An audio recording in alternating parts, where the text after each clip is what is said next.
नर्थस्य मोचकः। अगर तुम्हारे में इतनी सामर्थ्य नहीं है कि तुम घर परिवार सब कुछ त्याग करके परम वीतराग होकर भगवान में चित्त जोड़कर जीवन को भगवदानंद में डुबो दिया, सबसे बड़ी बात है सप्तज हरिभज, ऐसी सबकी सामर्थ्य नहीं होती। कोई विशेष कृपा पात्र होता है, सब बंधन तोड़ाकर भाग पड़ता है भगवान की तरफ। फिर क्या करे? अगर वो वीतराग परमहंस नहीं बन सकता तो उसको भगवत प्राप्ति कैसे हो? तो बोले गृहम सर्वात्मना त्याज्यम तच्चेत युक्तम न शक्यते। यदि पूर्ण रूप से तुम त्यागी वैरागी बनकर भगवदानंद में नहीं डूब सकते हो तो कृष्णार्थम तत्प्रियुंजीत है। श्री कृष्ण का घर है, श्री कृष्ण का परिवार है, श्री कृष्ण के लिए हम व्यापार नौकरी किसानी करते हैं, जो मिलता है वो श्री कृष्ण की ही सेवा मानकर परिवार को पोषण करते हैं, समाज की सेवा करते हैं और श्री कृष्णार्पणम मस्तु। सारे कार्य श्री कृष्ण को, सारा वस्तु सब सामग्री श्री कृष्ण की, तो तुदीयम वस्तु गोविंदम तुभ्यमेव समर्पय, तो वही गति प्राप्त हो जाएगी जो एक वीतराग परमहंस सन्यासी को होती है। पहला सिद्धांत है गृहम सर्वात्मना त्याज्यम, ये जीवन इसीलिए मिला भगवत प्राप्ति के लिए। पर तच्चेत युक्तम न शक्यते, यदि तुम्हारी ऐसी सामर्थ्य नहीं है तो तदर्पिता अखिलाचारिता तद्विस्मरणेन परम व्याकुलतेत, सारे आचरण भगवान के लिए करो, परम पवित्र भगवान की आज्ञा का पालन करते हुए धर्मयुक्त आचरण करो, घर को भगवान का समझो, घर वालों को सबको भगवान का निज स्वरूप देखने की चेष्टा करो, समस्त संपत्ति आचरण व्यवहार सब कृष्णार्पणम कर दो, रात दिन भजन करते हुए अपने कर्तव्य का पालन करो, वही फल प्राप्त होगा। अगर श्री कृष्ण के प्रति ऐसा किया तो तुम्हारे समस्त अनर्थ और पापों का नाश हो जाएगा, तुम भगवत प्राप्त हो जाओगे। संगा सर्वात्मना त्याज्या साचेत युक्तम न शक्यते। वैसे सिद्धांत है किसी का संग मत करो, असंगोहम पुरुषा, किसी का संग, महाभागवतों के संग को मोक्ष का खुला हुआ द्वार बताया गया, ये किसी में नहीं है, ये महाभागवत जन है। यहां कह रहे संगा सर्वात्मना त्याज्य, ये शरणागति की बात हो रही। पहला है सर्वतज हरिभज, सामर्थ्य नहीं है तो समस्त आचरण घर परिवार भगवत अर्पित भाव से हर कर्म कृष्णार्पणम मस्तु, नाम जप, भगवत प्राप्त हो जाओगे। इसके लिए सावधानी है, संग का त्याग करो। कैसे संग का? बोले संगम त्यजित मिथुनावृत्तिनाम मुमुक्षु, जो मिथुन कहते हैं दो को, जो दो के संयोग से सुख प्राप्त होता है। एक आपकी रसेंद्रिय, एक वस्तु, इसके संयोग से प्राप्त सुख में जो मगन, शब्द और श्रवणेन्द्रिय संयोग के प्राप्त से, शरीर और जनेन्द्रिय संयोग के सुख, रूप और नेत्रेंद्रिय, ऐसे जितना ब्रह्मा के द्वारा रचा हुआ सुख है वो मिथुन सुख है। जो श्वास से मिलता है वो भगवदानंद है, जो पर से मिलता है वो मिथुन सुख है। जब हम भोगते तब सुख मिलता है, चाहे जिस इंद्रिय से हो। संगम त्यजेत मिथुन वृत्ति नाम मुमुक्षु, जो मुक्त होना चाहता है, भगवत प्राप्त करना चाहता है, उस शब्द स्पर्श रूप रस गंध का भोक्ता ना बन बैठे। कैसे फिर इससे निपटे? बोले भगवद अर्पित, भगवद अर्पित जीवन, भगवद अर्पित विचार, मुक्त हो जाओगे। संगा सर्वात्मना त्याज्य, पूर्ण रूप से संग का त्याग कर दे, न विषय संग न विषयी पुरुष का संग, एकमात्र महाभागवतों का संग, भगवत प्रेमियों का संग बड़ा दुर्लभ है। साचेत युक्तम न शक्यते, यदि तुम ऐसा नहीं कर सकते तो सासदभी सह कर्तव्य संता संगम्य भेषजम, फिर ऐसा करो, जो सतमार्ग में चलने वाले व्यक्ति हैं केवल उन्हीं का संग करो, जिनके पास बैठने से भगवत चर्चा होती है, नाम जप की बात होती है, भगवत कीर्तन भगवत गुणानुवाद सुनने को मिलता है, बोधयंता परस्परम, ऐसा संग करो, चाहे स्त्री पुरुष घर गृहस्थी कोई भी हो, जिसके पास बैठने से भगवत चर्चा होती है, भगवत नाम, ऐसे लोगों का संग करो। शाश्वत भी सा कर्तव्य, यही कर्तव्य है कि जो सद आचरण करने वाले लोग हैं उनका। पहली बात तो संगम सर्वात्मना त्याज्य, पर ऐसा करना बड़ा कठिन। साचेत युक्तम न शक्यते, ऐसा सब नहीं कर सकते तो बोले संग करो। फिर किसका? बोले सासद भी, जो सदमार्ग में चलने वाले हैं, जो अपने कर्तव्य का पालन करने वाले हैं। संता संगस्य भेषजम, और कहीं संत समागम मिल जाए तब तो बहुत रोग से निवृत्ति होने की औषधि है संतजन। संत समागम मिला मानो संस्कृति के चक्र का अंत हो गया। बड़े भाग पाई सतसंगा, विनय प्रयास होई भवभंगा। भार्यादिरनुकूलश्चेत्कारेत भगवत क्रिया, उदासीने स्वयं कुर्यात प्रतिकूले गृहं त्यजेत, तत्यागे दूषणम नास्ति यतो विष्णु परांगमुखः। यदि आप गृहस्थी में फंस चुके हैं, अब आपको भगवत प्राप्ति कैसे हो? तो कह रहे हैं स्त्री आदि परिवार जो भी है सबको भगवत परायण होने की शिक्षा दी जाए। सब नाम जप करो। हमसे अगर तुम अपनापन रखते हो तो 10 मिनट ही सही, पर तुम नाम जप करो। भगवत प्राप्ति के लिए कैसे घर का माहौल है? भार्यादि अनुकूलस, पत्नी को अनुकूल बनाओ। अनुकूल बनाने का मतलब उसको शासन के द्वारा अनुकूल नहीं बनाया जाता, किसी को प्रेम के द्वारा अनुकूल। प्रेम की भाषा बिना पढ़े लिखे लोग भी जानते हैं, पशु भी जानता है। छोटा बच्चा है, दुलार करो, प्रेम से ऐसे पुचकारो, किलकारियां मानने लगेगा। अभी उसको कोई ज्ञान नहीं, लेकिन प्रेम की भाषा वो भी जानता है। फिर वो तो अर्धांगिनी पत्नी है। लोगों के हृदय में पता नहीं क्या धारणा बैठ गई है, पुरुष रूप में हो गए तो अपने को पता नहीं ब्रह्म मानते क्या मानते हैं, कि लड़की वाला ब्याह करने आ रहा है, तुमको अपनी बेटी तुम्हारे घर में भेज रहा है, तुम्हारे जीवन भर के लिए तुम्हारा साथी चुन रहा है, तो लड़की वाले की तरफ ऐसी भावना की जाती मानो कोई पाप करके आया कि आज मेरी पुत्री सुंदर है, पढ़े लिखे है, पर हमारे पास धन नहीं, तो जहां जाता हूं अपमान होता है। नहीं, इतने में तो नहीं होगा ब्याह। तुम्हारा केवल लड़का है इसलिए तुम इतने गर्व में हो? क्या है तुम्हारे लड़के में कौन सी खास सी बात है? केवल लिंग परिवर्तन है तो स्त्रीलिंग में, वो पुरुष लिंग में, वो उसकी संतान है, वो तुम्हारे सामने झुक के दे रहा है। जो भेंट दे दे अपनी पुत्री को भाव से, वो बात अलग। तो वो अपने को गर्व मानते कि लड़का हो गया तो इतना दहेज लेंगे, और पर्चा ऐसे बनाते जैसे दुकान वाला व्यापारी पर्चा बनाता है, इतना इतना इतना, अब ले लो। तो ऐसे दूल्हे का हाथ पकड़ करके लड़की वाले को घर ले जाना चाहिए, राधे श्याम, क्योंकि हमने पैसा दिया है। कैसा विचार समाज का है? तुम अपनी कमाई से सुखी नहीं होना चाहते हो, अपनी पुत्री दे रहा है, कुछ ना कुछ भाव से अपनी पुत्री को दे रहा है। तुम्हारा क्या भाव है? लड़के पक्ष वाले ऐसे गर्व में होते मानो त्रिलोक विजयी हो गए हो लड़का हो गया तो। इसीलिए हमारे समाज की धारणाएं पापों को बढ़ावा दे रहे हैं। पुत्री हुई तो उसको किस भाव से देखा जाता है, किस भाव से? अगर लड़की न हो तो पैदा कहां से हो? विचार कीजिए। तो तुम्हारी जो पत्नी बनी हो तुम्हारे समान है, 1 इंच भी तुमसे कम नहीं है किसी बात में। ईश्वर का तत्व जो तुम्हारे हृदय में, उसके हृदय में जो पांच भौतिक दे तुम्हारी, वो उसकी दे, वो अपने घर का त्याग करके तुम्हारे घर में आई है, तुम्हारी अर्धांगिनी बनी है। तो चाहिए कि तुम्हें प्यार के द्वारा अनुकूल, भार्यादि अनुकूलस चेत कार्य भगवत क्रिया। प्रेम में बड़ी सामर्थ्य है। किसका परिवर्तन प्रेम से नहीं हो सकता है?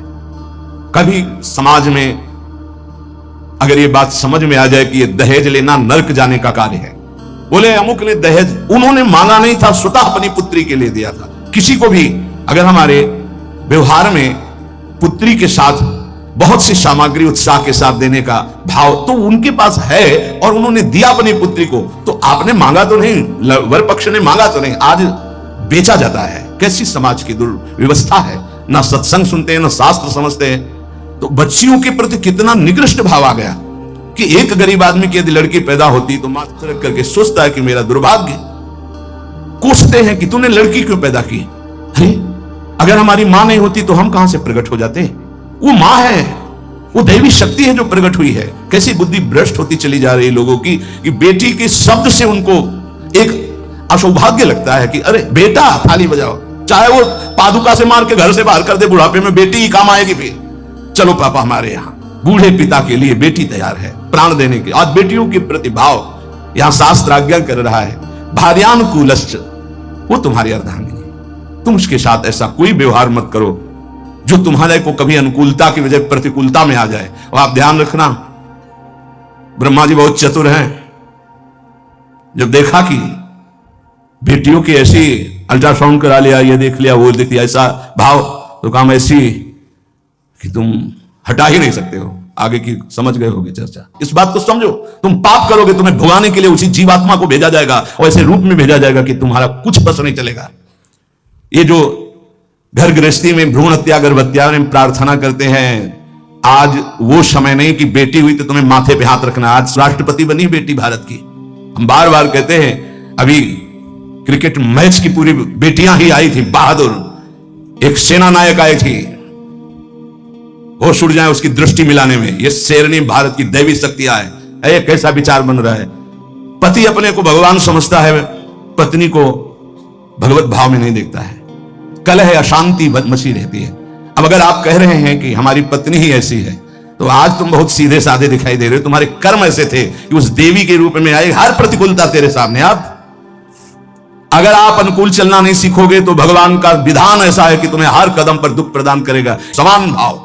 इसलिए भगवान शिव ने दिखाया कि आधा शिव तो आधा शक्ति, यही स्वरूप, सब शिव स्वरूप हैं। सब भगवत स्वरूप है, यही होना चाहिए। अर्धांग पे विराजमान अंबा और इधर भगवान शिव, इधर अंबा का स्वरूप वही है, दूसरा कोई नहीं है। भगवान ही पत्नी के रूप में शास्त्र आज्ञा कर रहा है भगवत प्राप्ति के लिए। भार्यादि अनुकूलश्च, पहले पत्नी को अनुकूल बनाओ, भगवान को अनुकूल बनाने के लिए परिवार में भगवत भाव पहले लाओ। कलह अशांति ऐसे प्रेम में बहुत बड़ी ताकत है। इसीलिए हम कहते हैं आज हमारे जो भागवतिक प्रेम की तरफ चलने की बात जाने दो, सांसारिक प्रेम का नाश हो रहा है।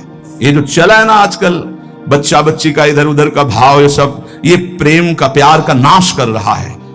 जो समर्पण होना चाहिए वो बिल्कुल बहुत सावधान, दोनों पक्ष को सावधान होने की जरूरत है। भगवत प्राप्ति गृहस्थी में कैसे करनी है तो बता रहे हैं कि भार्यादि अनुकूलश्चेत कारेत भगवत क्रिया, दोनों मिलकर के भगवत क्रिया करो।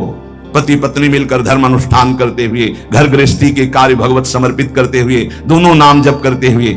देखो अभी ये जो आप गर्भ हत्या, भ्रूण हत्या, गर्भपात करते हैं, आपका नाश कर देगा, आपको पता नहीं। ऐसी जगह आपको पीटेगा कि आप न बता पाओगे न रो पाओगे। हमारी प्रार्थना मान लेना, ये जो गर्भस्थ शिशुओं के साथ अत्याचार होता है इसका परिणाम बहुत बुरा होता है। महान तेजस्वी अश्वस्थामा ब्रह्म ऋषि गर्भस्थ शिशु परीक्षित पर प्रहार किया तो ब्रह्म तेजहीन करके मुंडन करवाकर आज भी जहां भी होगा अश्वस्थामा, आज भी वो परेशान घूम रहा, केवल गर्भस्थ शिशु परीक्षित पर ब्रह्म अस्त्र का प्रयोग करने के कारण। और आप तो प्रयोग के, आप तो मार देते हो, आप नष्ट कर देते हो। सत्संग में आए इसलिए सबसे प्रार्थना है, अगर गर्भ हत्या की है तो उसका प्रायश्चित कर लो, और भूल से भी आगे कभी ऐसा मत करना, संयम से रहो। ऐसा कोई कार्य मत करो जिसमें पापाचरण हो जाए और भगवत प्राप्ति के लिए तुम्हारा उत्साह ही कभी ना बने, ऐसे पाप बन जाए। भार्यादि अनुकूलश्च, ये हम इसलिए कि कई घटनाएं देखे हम। निमुआ घाट कानपुर में गंगा के किनारे, प्राय जहां एकांतिक घाट होते थे तो वहां व्यवस्थाएं जैसे जो है आश्रम है, तो एक भिक्षा मिल गई, दूर कुटिया कई बनी हुई संतों की खाली है, तो कुछ वर्ष वहां रह जाते थे, वहां रुके। तो आसपास के बड़े जो वैष्णव प्रवृत्ति के थे, भक्त प्रवृत्ति के थे, वो प्राय संतों का संग करने आया करते थे। उसमें एक बहुत ही धनी मानी ब्राह्मण आते थे। एक दिन वो अपनी बेटी को लेके आए तो ऐसे जली हुई पूरी आधी थी, आधा बहुत सुंदर स्वरूप था, आधा सब जला हुआ। तो उसकी आकृति देखकर कहा ऐसा कैसे हो गया? तो उन्होंने कहा कि ये जितनी इधर सुंदर है ऐसे पूरी सुंदर थी। खूब हमारे पास धन था उस समय, बताया शायद है कि 30-35 वर्ष पहले ब्याह किया था रुपया देके खूब। पर वो लोग ऐसे लालची निकले कि एक बार ब्याह के बाद जब दोबारा हमारी बेटी गई तो उन्होंने दहेज के लिए सूचना भेजी। उस समय मोबाइल तो था नहीं। फिर हम गए, जो कुछ बना फिर दिया, पर उन्होंने, उन राक्षसों ने बख्शा नहीं। हमारी बेटी को चारपाई में बांधा, मिट्टी का तेल छिड़का और आग लगा दी। अर्थ के लोभ से आग लगाई तो भगवान की ऐसी कृपा, जहां गांठ थी वहीं से आग प्रारंभ हुई, जो रस्सी की गांठ थी। अब जलने वाला चेष्टा फौरन खुल गई, तो जीना के पास ही चारपाई में जीना में चढ़ गई, चढ़ के बगल वाले घर में ऐसे छप्पर में कूद गई और नीचे गई तो वो उनके बड़े भाई का था, जिस भाई का लड़का ब्याह हुआ था उसके बड़े भाई, उनके पास राइफल था। उन्होंने ही देखा तो तत्काल कंबल से सुरक्षा की और राइफल निकाली, बाहर निकले, कहा राक्षसों हम तुम्हें बताएंगे, और उसकी सुरक्षा करके पुलिस तक पहुंचाई। बोले तब ये जिंदा हमें वापस हुई, मुकदमा चल रहा है। अब बस ऐसे पूरी जली हुई, क्या उसका अभिशाप उनको सुखी कभी होने दे, आगे चलकर किस योनियों में जाएंगे क्या पता। ये भावनाएं हटा देनी चाहिए, तुम्हारी दासी है, ऐसी भावना नहीं रखें। हाँ, पत्नी को भाव रखना चाहिए कि मेरे प्राणनाथ भगवत स्वरूप हैं, मेरे पति हैं, तो ऐसे ही पत्नी के प्रति भी भाव रखा जाता है। ये मेरी अर्धांगिनी है, मेरी प्राण प्रिया, इसका सर्वस्व अधिकार है हमारी संपत्ति पर, हमारे ऊपर। हम अगर कोई भी कार्य करेंगे तो इससे सलाह लेकर करेंगे, दोनों मिलकर के। भार्यादि अनुकूलश्चेत कारेत भगवत क्रिया, दोनों मिलकर कोई धर्मानुष्ठान करें। अकेले का गृहस्थी का विषय है, अकेले तुम बोले हम जा रहे हैं मुक्ति, नहीं, पहले अनुमति लीजिए। यहां तक कि महापुरुषों ने संन्यास भी लिया है तो पहले मनाया है, अनुमति ली है। जब उन्होंने अनुमति दे दी तब आगे की क्रिया हुई। माता से अनुमति और पत्नी से अनुमति अत्यंत आवश्यक है। अगर मां विराजमान है तो उसका आदेश, और पत्नी विराजमान तो गई है पर उसका अधिकार। हमारे शास्त्र में लिखा है यदि वो वानप्रस्थ में जाना जाता है तो ऐसे बात की करे पत्नी से, यदि आप अपने पुत्रों के साथ रहकर जीवन व्यतीत करना चाहते तो मुझे आदेश करें, मैं तप के द्वारा अपने जीवन को भगवान में मिलाना चाहता हूं। और यदि आप हमारे साथ चलना चाहते तो आपका स्वागत है, हम दोनों बैरागी होकर चले। वो जैसा अनुमति दे ऐसा शास्त्र आज्ञा करता है। ऐसे नहीं मनमानी कि हम स्वतंत्र हैं किसी भी तरह। अगर कोई धर्मानुष्ठान करते हो, पत्नी आपकी है, वो आपका साथ ना दे वो बात अलग है। अगर वो आपके अनुकूल चलती है और आपने कोई धर्मानुष्ठान किया, पत्नी को साथ नहीं ले गए, तो अपने आप उसका ट्रांसफर हो जाएगा उसके पास। पाणी ग्रहण की कोई खिलवाड़ नहीं, धर्मानुष्ठान ट्रांसफर हो जाएगा। और पूर्ण धर्म का संकल्प तभी माना जाएगा जब वो भार्या तुम्हारे वामांग में विराजमान होगी। जब सिया जी भूमि में विलीन हो गई तो रघुनाथ जी जब यज्ञ किए तो स्वर्ण की सिया जी बनाकर वामांग में विराजमान की गई, और तुम्हारी अर्धांगिनी विराजमान हो, तुम धर्मानुष्ठान करने जा रहे हो, सफल हो जाओगे। भार्यादि अनुकूलश्चेत् कारयेत् भगवत क्रियाः। गृहस्थी में हो तो तुम्हें पहले अपने परिवार को अनुकूल बनाना होगा, पत्नी को, माता पिता को, परिवार को भगवत स्वरूप मानते हैं, अनुकूल उसको बनाओ धर्म के द्वारा, भागवत भाव के द्वारा। उदासीने स्वयं कुर्यात् प्रतिकूले गृहं त्यजेत्। यहां कह रहे हैं उनकी आज्ञा से सेवादि के द्वारा राजी करके फिर भजन की प्रवृत्ति बढ़ावे। पहले पत्नी को अनुकूल करे, परिवार को अनुकूल, जो भगवत प्राप्ति का रास्ता है। ऐसा नहीं जैसे एक दो लोग आए कि अब हम तो नहीं, दोनों राजी तो राजी, नहीं तो धर्म से चलो जैसी धर्म आज्ञा करती। पाणी ग्रहण के समय ये श्रुतियां, ये शास्त्र जो साक्षी बनाए गए थे वो पति पत्नी के भाव से बनाए गए थे। वो तुम्हारी इच्छा नहीं, लेकिन उसकी भावना की पूर्ति के लिए आपको गृहस्थ धर्म स्वीकार करना चाहिए। अगर भगवत भाव के विरुद्ध और बहुत ही कुटिल स्वभाव है तो देखो यहां शास्त्र का क्या कह रहा है, एकदम विरुद्ध, धर्म विरुद्ध, भगवत भाव विरुद्ध, बिल्कुल कुटिल व्यवहार, तो फिर बात अलग है कि अब वो धर्म में साथ नहीं दे रही तो आप धर्म करो। फिर भी पाणी ग्रहण किया तो धर्म का हिस्सा उसके समीप जाएगा, उसका कल्याण होगा। ऐसे कोई खिलवाड़ नहीं पाणी ग्रहण करना। जो परांगमुख, भगवत परांगमुख, भगवत विमुख है, वो कोई भी हो, फिर तो जाके प्रिय, ये सिद्धांत तब लागू, जाके प्रिय राम वैदेही तजे ताहि कोटि वैरीशम जद्य परम शनेहि। अनुकूलस्य संकल्पाः प्रतिकूल विसर्जनम रक्षस्यतीति विश्वासो भरतत्वे वर्णे यथा आत्मनैव वेद्य कार्पण्ये षड्विधा शरणागते। अब शरणागति का स्वरूप समझिए। प्रभु के अनुकूल सदैव चलना, इस शरणागति का संकल्प कर लेना चाहिए। जो गीता में, भागवत में जो गुरुजनों ने, संतों ने आदेश किया है वो प्रभु के अनुकूल है। श्री कृष्ण अनुकूलेन प्रतिकूलस्य विसर्जनम, भगवान के, गुरु के, संतों के वाक्यों के प्रतिकूल कभी न चलना। अनुकूलस्य संकल्पाः, ये जीवन भर के लिए संकल्प लिया जाए अपने लोग मिलकर कि प्राण चाहे चले आचरण नहीं करेंगे। प्रतिकूलस्य विसर्जनम, प्रतिकूल आचरण कभी हम प्रभु के नहीं करेंगे, प्रतिकूल आचरण नहीं करेंगे। भूल न दे कुमारग पाओ।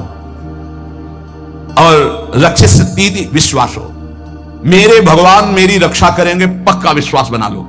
शरणागति की तरफ कदम बढ़ाने के लिए ये पक्का विश्वास बना लो, भगवान मेरी रक्षा। कई जगह ऐसी देखा है।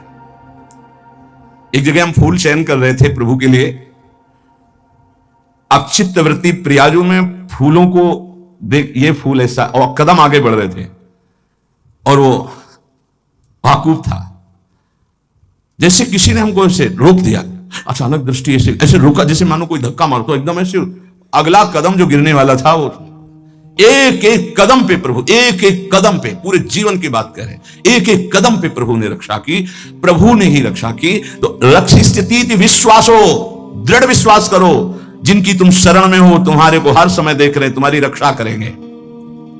कभी अगर ऐसी घटना दिखाई दे कि भगवान ने भक्ति की रक्षा नहीं की, तो पहली बात है कि बाहरी आडंबर है, भक्ति में विश्वास निष्ठा नहीं है। पहली बात मान लीजिए। बाहर से कभी कभी इतना लुभावना स्वरूप होता है कि हनुमान जी जैसे परम ज्ञानी भी लुभायमान हो जाते हैं। जिस समय वो राम राम का कीर्तन कर रहा था, संत भेष था, पर्णकुटी थी, सरोवर था, बिल्कुल फिट ऐसा लग रहा था, जन्म जन्मांतरों से ऋषि ही है और है कालनेमी राक्षस था ना।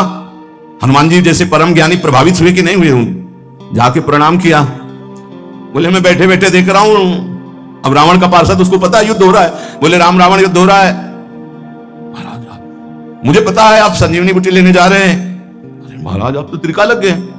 बोले हाँ तुमको भी त्रिका लगे बना सकता हूं। महाराज आदेश करो। बोले नहा के आओ, गुरु मंत्र दे रहे हैं। बिल्कुल भोले भगत की तरह हनुमान जी महाराज है। स्नान करने गए तो रघुनाथ जी ने प्रेरणा करी मकरी को, जब पकड़ा हनुमान जी को, हनुमान जी ने मुष्टिका का प्रहार किया तो देवी की रूप, अप्सरा के रूप में प्रकट हुई और कहा ये राक्षस है, भगत नहीं है। अच्छा, बोले कालनेमी राक्षस है, केवल आपको भगवान के सेवा से विमुख करना चाहता है, क्योंकि किसी भी तरह रात व्यतीत हो जाए ऐसा। बोले ऐसी सोच को तो हम तत्काल नष्ट करते हैं। हनुमान जी के बोले आओ गुरु मंत्र लियो। बोले नहीं पहले गुरु दक्षिणा लियो आप। पूछ में लपेटा, गुरु दक्षिणा दी, जय श्री राम, देर नहीं लगी पहुंच गए द्रोणागिरी पर्वत। तो कभी कभी ऐसा होता है कि हम जैसे देख रहे हैं तो वैसा नहीं होता। दूसरी बात, कभी कभी ऐसा होता है कि किसी भगवत प्राप्त महात्मा के ऊपर भी ऐसी घटनाएं देखी गई, उनका अंतिम निर्णय ऐसा ही भगवान ने पहले से निश्चय कर रखा है। तीसरी बात होती है कि कभी कभी हम भक्त को गिरते हुए देखते हैं, भ्रष्ट होते होते, तो कीन हो इस कबहू अभिमाना सो खोवंचा कृपा निधाना। नहीं तो दृढ़ विश्वास रखो, रक्षिष्यतीति विश्वास हो, दृढ़ विश्वास, भगवान तुम्हारी रक्षा करेंगे, पक्का रक्षा करेंगे। कई जगह ऐसे जीवन में भक्तों के आते जहां भगवान स्वयं रक्षा करते थे, स्वयं देखा बिल्कुल कि साक्षात भगवान ही है, नहीं इस समय कैसे हो सकता था। कई ऐसे हजारों घटनाएं। और भर्तृत्वे वर्णेय था, जैसे स्वामी सेवक को, जैसे अर्धांगिनी को धर्मज्ञ पति सदैव पोषण करता है, ऐसे उदाहरण कैसे बन सकता है भगवान के लिए? कोई प्राकृतिक उदाहरण है? भगवान सदैव अपने भक्त का स्वयं भरण पोषण करते हैं। योगक्षेमम वाम्यम, स्वयं।